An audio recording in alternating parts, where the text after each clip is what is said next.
Assalamualaikum warahmatullahi wabarakatuh. Perkenalkan, nama saya Muhammad Taufikur Rifki, absen 21 dari 11 MIPA 6. Di sini saya menjelaskan bab tentang stabilisasi politik dan keamanan masa Orde Baru.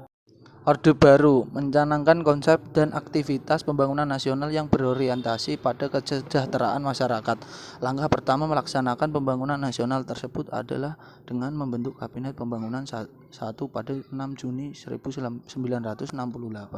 Program Kabinet Pembangunan 1, Pancakrida Kabinet Pembangunan, yang berisi 1.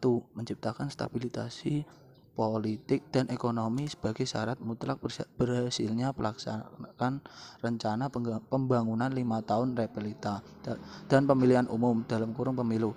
2. Menyusun dan merencanakan repelita. 3. Melaksanakan pemilu selambat-lambatnya pada Juli 1971. 4. Mengembalikan ketertiban dan keamanan masyarakat dengan mengikis habis sisa G30 SPKI dan setiap bentuk rongrongan penyelewengan serta pengkhianatan terhadap Pancasila dan UUD 1945. 5. Melanjutkan penyempurnaan dan pembersihan secara menyeluruh aparatur negara baik di pusat maupun di daerah dari unsur-unsur komunisme. Selanjutnya, berdasarkan Tab MPRS nomor 1966, pemerintah diharapkan segera melakukan pemilu pada tahun 1968. Lembaga pemilu sebagai pelaksana pemilu dibentuk dan ditempatkan di bawah koordinasi Departemen Dalam Negeri. Sedangkan peserta pemilu ditetapkan melalui keputusan Presiden nomor 23 tanggal 23 Mei 1930.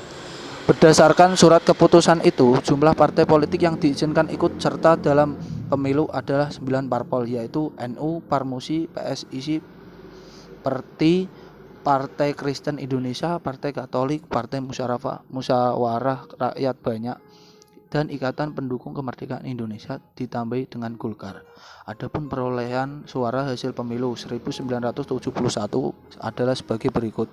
Golkar 236 kursi 62,82%, NU 58 kursi 18,68%, Parmusi 24 kursi 5,56%, PNI 20 kursi 6,93%, PSII 10 kursi 2,39%, dan Parkindo 10 kursi 2,39%.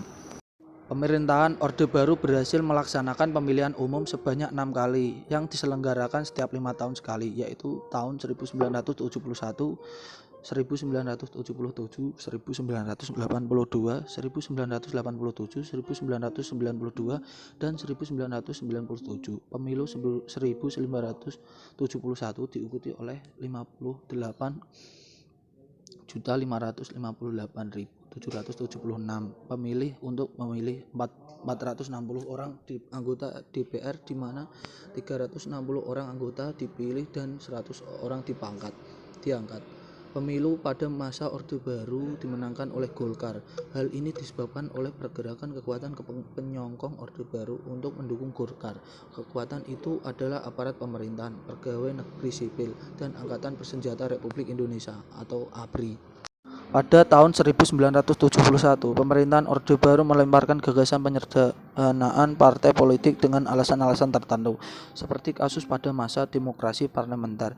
Realisasi penyederhanaan partai tersebut dilaksanakan melalui sidang umum MPR tahun 1973. 9 partai yang ada berfusi dalam 2 partai baru, yaitu Partai Persatuan Pembangunan PPP dan Partai Demokrasi Indonesia PDI. 4 partai Islam, yaitu Nahdlatul Ulama NU, Parmusi, Partai Sarekat Islam Indonesia, dan Perti bergabung dalam P3. Sementara itu partai non-Islam, yaitu PNI, Partai Kristen Indonesia, Partai Katolik, Partai Murba, dan IPKI bergabung dalam PDI.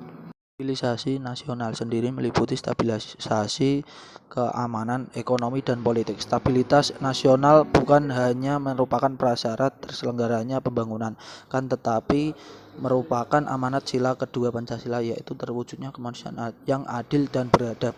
Dari semua usaha-usaha yang dilakukan oleh Presiden Soeharto pada masa awalnya pemerintahannya, semuanya bertujuan untuk menggerakkan jalannya kegiatan pembangunan ekonomi. Perintah Orde Baru menghimpun energi semua komponen bangsa ke dalam agenda bersama yang diformulasikan dalam bentuk trilogi pembangunan. Trilogi pembangunan: 1. Stabilitas nasional yang sehat dan dinamis. 2. Pertumbuhan ekonomi yang cukup tinggi. 3. Pemerataan pembangunan dan hasil-hasilnya menuju kepada terciptanya keadilan sosial bagi seluruh rakyat. Makna pesan yang terangkum dalam trilogi pembangunan yaitu terwujudnya stabilitas politik dan keamanan, pembangunan di segala aspek kehidupan, dan pemerataan pembangunan beserta hasil-hasilnya. Sekian presentasi dari saya. Bila ada tutur kata yang salah atau dalam penyampaian salah, mohon dimaafkan. Wassalamualaikum warahmatullahi wabarakatuh.